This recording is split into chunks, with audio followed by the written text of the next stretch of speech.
Olá, bem-vinda, bem-vindo ao Elas Pautam. Apesar do maior envolvimento de mulheres em funções públicas de tomada de decisão, a igualdade ainda está longe. De acordo com a ONU Mulheres, somente 21% dos cargos ministeriais em todo o mundo são ocupados por mulheres. Apenas 3 países têm 50% ou mais de mulheres no parlamento e 22 países são chefiados por uma mulher. Além disso, a violência contra mulheres na vida pública é generalizada.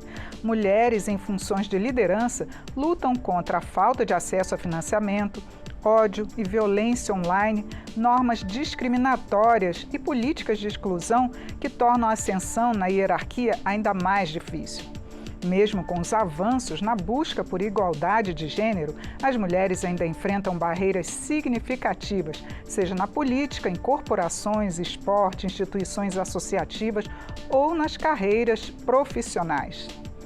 E com o objetivo de promover a igualdade de gênero no exercício de cargos de liderança em todos os setores da sociedade, está em análise na Câmara um projeto de lei que cria a Política Nacional de Promoção de Mulheres e Meninas em Espaço de Liderança. Nós vamos aprofundar um pouco o debate que já começou na Câmara com a autora do projeto, a deputada professora Gorete, do PDT do Amapá, e com a professora pesquisadora do Instituto de Psicologia da Universidade de Brasília, Carla Antloger. Muito obrigada por aceitarem o nosso convite de participar aqui do Elas Pautam. Eu gostaria de começar com a senhora, professora Gorete, falando um pouco do seu projeto, o que ele está prevendo, já que é uma política algo mais amplo para a gente obter essa inclusão maior das mulheres, não é isso?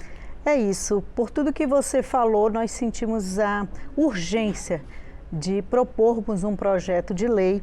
É o projeto 4254, de 2023, e nós estamos com ele na Comissão das Mulheres, né?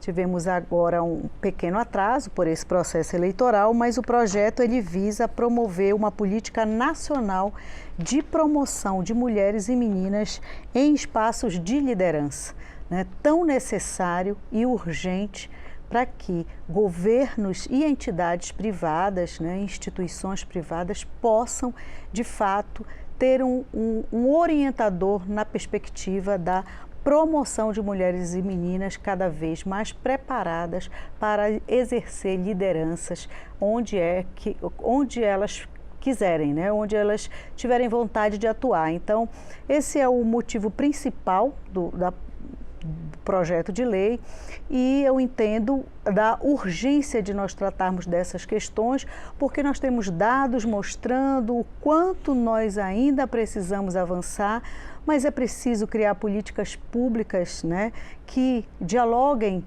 com todas as áreas para que as mulheres de fato possam superar esses desafios que estão postos aí.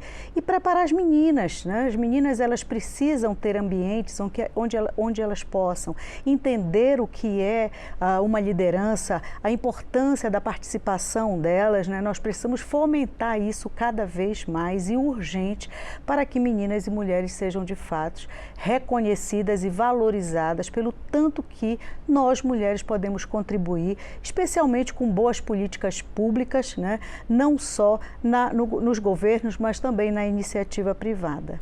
Professora Carla, eu gostaria que a senhora falasse um pouco desse trabalho que a senhora faz na universidade sobre mulheres no trabalho, não é isso? Isso. Quero agradecer pela oportunidade de estar aqui. Eu lidero um grupo de pesquisa, que é o Psitrafem, Grupo de Estudos e Pesquisas em Mulheres e Trabalho. E nos últimos anos a gente vem em várias dimensões trazendo colaboração para a ciência e pesquisando o que tem acontecido com o mundo do trabalho em relação às mulheres. E depois são aí quase 15 anos de pesquisa nessa área, nós identificamos primeiro que um projeto como esse é super bem-vindo, porque nós precisamos de fato de políticas públicas que comecem a pavimentar o caminho para que as meninas tenham mais segurança para se lançar nesses espaços. Mas especificamente em relação à liderança feminina, tem alguns fenômenos que nós vemos em instituições, na sociedade, no mundo inteiro, que dizem o seguinte, é uma coisa que traz muita ambivalência para a mulher, porque se fala, venha, Mas o caminho é tão árduo, é tão arenoso, é tão difícil, que na verdade a mulher começa a se questionar, será que é para eu ir mesmo? Né? E nessa coisa dela se questionar, vai se criando uma dificuldade que ela coloca para si mesma, no sentido de duvidar das suas habilidades. Porque você pode educar a menina para saber de tudo, mas se o tempo inteiro você pode educá-la para a liderança, educá-la para as exatas, mas se o tempo inteiro tem alguém dizendo para ela, mesmo que não verbalmente, aqui não é o seu lugar, para você vai ser mais difícil, veja se é isso mesmo que você quer. É óbvio que, né, o interesse dela diminui. E uma outra coisa interessante que a gente identifica nas pesquisas, entre várias, né, tem os vários efeitos aí, como a gente chama, mas é que os obstáculos que são colocados para as meninas chegam a parecer perversos para as meninas e para as mulheres, porque eles são obstáculos muito mais complexos do que aqueles que são colocados para os homens, e às vezes nós verificamos que isso se dá de maneira proposital, não é ao acaso. Por exemplo, vou te dar um exemplo fora da questão organizacional, vou te falar de futebol. Quando um menino fala que gosta de futebol e que ele tem interesse por essa temática, um colega ou alguém que está conversando com ele vai dizer, nossa, que interessante, qual é o seu time, que você já foi ao estádio? Perguntas assim, normais, né, esperadas. Quando uma menina fala que gosta de futebol, ou seja, ela está se arvorando, se lançando num espaço que teoricamente não é bem o dela. O nível das perguntas que vai ser feito para ela é assim, você gosta de futebol? Qual era a seleção na Copa de 70? Você gosta de futebol? Me fala todas as cores do time, da camiseta do time. Então, as dificuldades são nesse sentido, né, que nem sempre são tão explícitas, porque afinal são só perguntas. Afinal, são obstáculos que qualquer um enfrentaria. Mas quando nós olhamos ali com a lupa da ciência, não são obstáculos que qualquer um enfrentaria. Os homens não enfrentam o mesmo tipo, não é lançado para eles o mesmo tipo de obstáculo que é lançado para as mulheres. Bom, deputada, eu queria até que a senhora explicasse um pouco melhor do seu projeto, justamente por causa dessas sutilezas, não é, que dificultam o avançar da mulher. Como o governo, por exemplo, nós já temos até na área política algumas cotas, 30% de cotas para as mulheres candidatas, mas na área privada, como garantir essa ascensão, essa igualdade das mulheres? Isso é muito importante a gente destacar, né? Então, criar estímulo para as entidades privadas, por exemplo, o governo pode incentivar através de premiação, apoio financeiro, para que a iniciativa privada possa, né, promover esse ambiente onde as mulheres possam exercer esses espaços de liderança, a iniciativa privada possa investir em formação, em preparar as mulheres naquele ambiente que elas estejam atuando, para que elas de fato tenham mais segurança, né? Então, isso foi tocado nessa questão de que as próprias mulheres ainda duvidam se elas são capazes, né? Apesar de algumas formações. Então, não só oferecer as formações, mas criar um ambiente onde ela se sinta segura para avançar. Acho que é nesse sentido, né, que o governo deve atuar, né, para dentro das instituições governamentais, mas também promover incentivos para empresas, para a iniciativa privada, ela começar a criar formas, né, de promoção de ambientes onde as mulheres se sintam seguras e possam contribuir. Acho que vai nessa linha o projeto de lei. Agora, professora, na universidade é incentivada a mentoria das próprias mulheres para esse tipo de trabalho, porque é muito importante que as meninas, né, as mulheres, se vejam, né, naquelas que já são bem-sucedidas. Como é que isso está sendo feito nas universidades? Tem sido pouco feito, precisaria ser mais. Você pensa que na Universidade de Brasília, agora nós estamos na segunda reitora, o que é um grande avanço do nosso ponto de vista. Foi eleita agora a segunda reitora numa eleição em que houve candidatas mulheres. Mas a gente ainda está engatinhando, né? E o papel da mentoria, foi interessante você ter mencionado, porque ele é fundamental para que a menina, não se trata só de pavimentar o caminho, mas também dela ver alguém que está lá. E aí, quando nós estamos falando de ver alguém que está na liderança, é importante destacar também que não é qualquer comportamento que as mulheres querem ver na mulher que está na liderança, o que é legítimo. Eu estava com uma executiva outro dia fazendo um trabalho e ela falou para mim que demorou muitos anos a aceitar uma posição de liderança na empresa que ela trabalha, porque ela não queria ter que se comportar como seus colegas homens se comportavam. E isso traz no seu âmago a seguinte questão: as mulheres não querem deixar de ser cuidadosas para exercerem a liderança. Elas não querem se virilizar, se tornar mais daquilo que elas já conhecem para exercer a liderança. Como é que a gente consegue fazer isso? Criando um ambiente seguro para que ela possa ser quem ela quer ser, quem ela foi socializada para ser. Então veja, se nós somos socializadas para cuidar, para maternar a vida toda, a gente não pode esperar, né, fazer uma ruptura com isso para poder ser líder. Não, agora eu não me importo com mais ninguém e eu vou fazer as coisas, né, vou ser mandona ou qualquer coisa do tipo. Inclusive porque também não é o melhor estilo de liderança. Quando nós olhamos, por exemplo, para os países que se saíram melhor na pandemia, a gente vê que foi uma liderança entre homens e mulheres gestores, mas uma liderança marcada pelo cuidado. Então, a política nacional de cuidados que nós temos aí, que está chegando, né? Está se fomentando. É extremamente interessante, mas é importante também que a gente fale da distribuição dessa carga de cuidado, porque todo líder, para ser bem-sucedido, homem ou mulher, ele precisa de suporte. Os homens têm muito suporte das mulheres, mas as mulheres não têm suporte dos homens para estar nesses campos, né? Com certeza. Para ilustrar a nossa conversa, vamos mostrar aqui alguns dados. De acordo com o censo de 2022 do IBGE, o Instituto Brasileiro de Geografia e Estatística, a proporção de pessoas com 25 anos ou mais com nível superior completo era de 21,3% entre as mulheres e de 16,8% entre os homens. Mesmo assim, a pesquisa Panorama Mulheres, realizada pelo Talenses Group e o INSPER, que foi publicada no ano passado, mostra que em 2017 as mulheres ocupavam 8% dos cargos de presidências nas empresas brasileiras, percentual que subiu para 15% em 2018, depois caiu para 13% em 2019 e em 2023 atingiu 17%.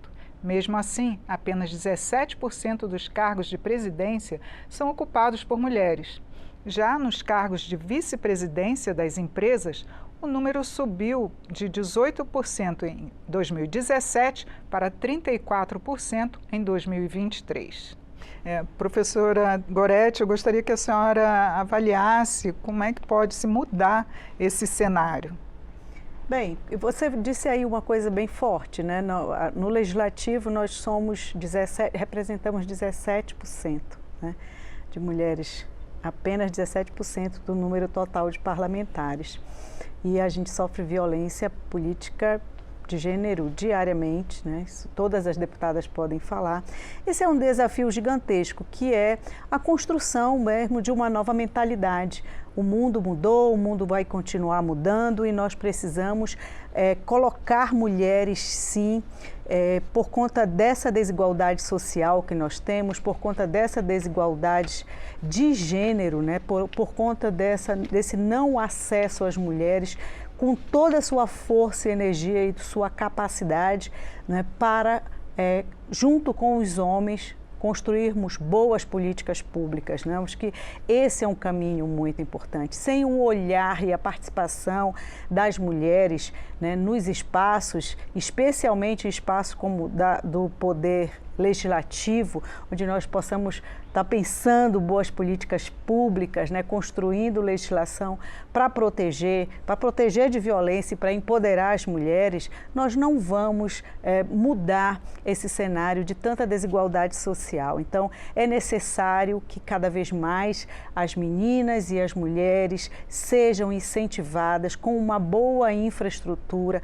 para que elas conheçam, participem, se sintam fortes e contribuam para a construção de um mundo melhor, né, com políticas públicas melhores para promover o bem-estar da sociedade. Acredito que nós precisamos ainda batalhar muito, mas estamos construindo nas universidades, construindo no legislativo, né, ações intersetoriais para que não pode ser isolado, né? A política de saúde avançou isso, a política de segurança avançou aqui. Nós precisamos integrar as demais políticas públicas para a gente poder construir esse ambiente favorável para meninas e mulheres entenderem que é necessário que elas acreditem, é importante que elas acreditem e participem do processo de liderança. Professora Carla, que políticas públicas seriam essenciais nesse momento para realmente reforçar essa participação da mulher em todas as áreas, né? A senhora citou dos esportes, mas na área de ciências exatas e em todas as áreas que realmente as políticas não estão ainda trazendo esse retorno. O que as pesquisas têm indicado, não só no Brasil, mas ao redor do mundo, é que nós precisamos fazer intervenções na raiz do problema. A raiz é a educação. Então, nós precisamos começar a construir um ambiente educacional que seja realmente positivo para as mulheres, para as meninas, entrarem nas áreas que elas querem. Isso se refere não só a mudar a formação dos professores, mas a levar para dentro das escolas uma problemática que é a questão da igualdade de gênero. Né? Muitos pais ainda são tão resistentes em relação a isso, sem perceber que quando uma mulher avança, isso é bom para a sociedade como um todo, inclusive para o filho dele, inclusive para o menino e para os homens também, né? Então, as pesquisas ao redor do mundo contam para a gente de educação. E outra coisa que elas contam, que tem sido muito, educação nas escolas, educação corporativa, treinamento, letramento, para que os homens entendam essa necessidade também. Porque as mulheres precisam acreditar em si. Mas para você acreditar em si, você precisa ter alguém dizendo para você que sim, que vai. Você precisa ter torcida, né? E nós não temos em grande parte dos casos. A questão das cotas também tem se mostrado nas pesquisas ao redor do mundo fundamental. Não é para sempre, mas até que a gente consiga chegar num determinado ponto de igualdade, pelo menos no que se refere à distribuição da população, né? E a educação dos homens. Tanta gente tem dificuldade de falar disso e eu gosto de dizer isso, porque há uma grande barreira na aceitação dos homens da liderança feminina, né? Uma banalização, múltiplas violências que acontecem nessa casa, acontecem na minha casa, na Universidade de Brasília, em todos os lugares. Que se trata de um certo medo, assim, né? Como essa mulher vai mandar em mim, vai me desempoderar, eu vou deixar de ser o chefe. E eu tenho um colega, o Vitor Valadares, que ele pesquisa masculinidade. E ele gosta de dizer o seguinte: o homem quer ser a cabeça da família, mas quando você olha para a sociedade, é sempre ele que perde a cabeça primeiro, né? Quando você olha para uma mãe, chefe de família, ela dá conta de manejar quantos microprocessos ali o tempo inteiro. Mas aí ela não serve para ser líder de uma empresa? Como pode? Porque gerenciar uma casa é uma coisa muito difícil, né? E elas fazem isso tranquilamente, seriam ótimas líderes em organizações maiores. Eu trago aqui agora um vídeo que eu gostaria de mostrar, um depoimento da jornalista e pesquisadora Débora Mari. Ela, em 2018, fundou a Força Meninas. É uma plataforma educativa que é pioneira e ela capacita meninas de 6 a 18 anos para que elas desenvolvam habilidades de liderança em várias áreas, com oferta de trabalho não só para hoje, mas para o futuro também. Vamos assistir. A Força Meninas tem diversos programas. A gente tem expedição itinerante, que trabalha em parceria com os municípios e escolas públicas para conversar com meninas e meninos sobre a importância de entrar nessas áreas, com muita atividade de mão na massa, palestras e até uma peça de teatro especial. A gente faz também muita pesquisa. A gente conversa com meninas de escolas privadas e públicas de vários estados para entender como é que os nossos programas podem ser ainda mais eficientes. Nesses 7 anos de vida, a gente já impactou mais de 65 mil crianças de escolas públicas, entre 6 e 21 anos, em mais de 29 cidades do Brasil e em mais de 23 estados. E tudo que a gente faz só está crescendo. Está crescendo por quê? Porque essa é uma conversa importante e relevante, mas que precisa de ferramentas eficientes para realmente gerar sensibilização, mudança de comportamento e, consequentemente, uma mudança na sociedade, que é o que a gente mais quer e acredita. E falando em mudança na sociedade, eu deixo meu recado para as meninas brasileiras: acreditem no seu potencial. Eu sei que isso pode parecer meio bobo, ainda mais quando a gente enfrenta um monte de barreira todos os dias, mas acreditar na gente mesmo é o primeiro passo para a gente conquistar o que a gente precisa. Além disso, eu queria desejar para vocês que vocês sempre consigam olhar para trás e para frente. Como assim olhar para trás e para frente? Olhar para as mulheres que vieram antes de vocês e tudo que aconteceu na sociedade até agora e olhar para frente, para onde vocês estão e tudo que vocês ainda precisam desbravar e conquistar. O mundo vai ser um mundo muito mais próspero e justo para todos nós quando ele for mais igualitário. E é nisso que a gente trabalha na Força Meninas e é isso que eu desejo para todas vocês, meninas. Que vocês acreditem no seu potencial, que vocês encontrem parceiras como a nossa comunidade ou outras parcerias que te fortaleçam no seu caminho de desenvolvimento e que você sempre olhe para trás para entender de onde vem a sua força e a partir daí crie movimento para seguir em frente e abrir caminho para muitas outras. Esse é o trabalho que eu faço na Força Meninas e é o que eu desejo para todas as meninas brasileiras, que a gente abra caminho para que muitas outras possam entrar nos lugares que a gente conseguiu entrar primeiro. Obrigada. Bom, professora Gorete, a gente até trouxe esse vídeo porque o dia 11 de outubro é o Dia Internacional das Meninas. E eu gostaria que a senhora comentasse assim, o que o Congresso pode fazer para realmente atrair as meninas a conhecerem melhor tanto a área política, né, essa liderança política que felizmente aumentou aqui no Congresso, né, agora, embora a representação seja de menos de 20%, mas aumentou bem desde as últimas eleições. Mas o que mais pode ser feito para atrair essas meninas? Nós precisamos seguir nessa linha, né, de avançar e debater, reconhecer que isso é importante, né, necessário avançar. Quero aproveitar para fortalecer que esse projeto de lei, ele traz aí, o que a professora falou, um incentivo para que as escolas, para que a política educacional, de uma maneira geral, possa criar ambientes extracurriculares para as meninas poderem participar de Olimpíada, para as meninas poderem participar de esporte, para as meninas poderem participar de outras atividades, né, que não as curriculares apenas, para que de fato elas possam saber que elas podem contar com outras políticas públicas dentro da própria, daquele ambiente escolar. E o parlamento ele precisa seguir debatendo, propondo leis inovativas, leis que garantam o acesso e leis que estejam focadas na questão da igualdade social e da valorização das mulheres. Então, eu acho que é esse o caminho. A gente já está com o tempo quase terminando, mas eu queria comentar com as senhoras para saber se a vida profissional, seguir para áreas de liderança, significa abrir mão da vida pessoal também? Eu posso falar sobre isso assim com muita alegria. Ontem eu estava conversando com a minha filha mais nova que no meu caso, e eu acredito que em muitas mulheres, nós conseguimos fazer uma boa gestão, uma boa liderança e sem abrir mão do nosso papel de mãe, de companheira, né? Nós conseguimos, as mulheres têm essa capacidade, a maioria das mulheres tem essa capacidade, talvez seja porque elas estão empurradas mesmo a fazer isso, né? Uma cobrança, mas eu não abri mão, particularmente conheço muitas mulheres que não abriram mão, não tem esse histórico de dizer, olha, eu me dediquei tanto aqui e acabei fracassando com a minha família, né? As mulheres, elas conseguem levar as duas questões, assim, de maneira muito positiva. E eu acho que é por isso que a gente tem que contribuir para esse mundo melhor. Nós somos muito incríveis, né? Eu tenho 2 filhos homens, um com 2 idades bem diferentes, assim, um com 17 e outro com 9. Eu tive que fazer muitos sacrifícios, obviamente, mas eu não abri mão da minha vida pessoal. Eu gosto de estar com os meus filhos, criei os 2, né? Eu sou mãe solo de um deles.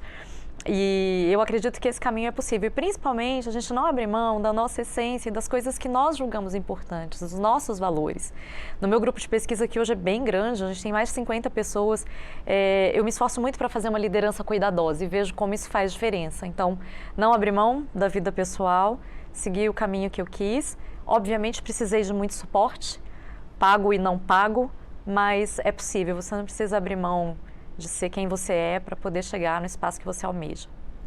Bom, professora Gorete, professora Carla, muito obrigada pela participação aqui, esclarecedora sobre esse tema, que a gente, se Deus quiser, pode participar outras vezes aqui e discutir mais ainda. Obrigada. Eu conversei sobre lideranças femininas. Foi com a autora do projeto de lei que cria a Política Nacional de Promoção de Mulheres e Meninas em Espaços de Liderança, é a deputada professora Gorete, do PDT do Amapá. E também com a pesquisadora do Instituto de Psicologia da Universidade de Brasília, professora Carla Antloga. Você também pode acompanhar o Elas Pautam pelo YouTube da TV Câmara. Siga ainda as nossas redes sociais, Instagram, Twitter, TikTok e Facebook. Eu sou Regina Assunção, agradeço a sua audiência. Até a próxima.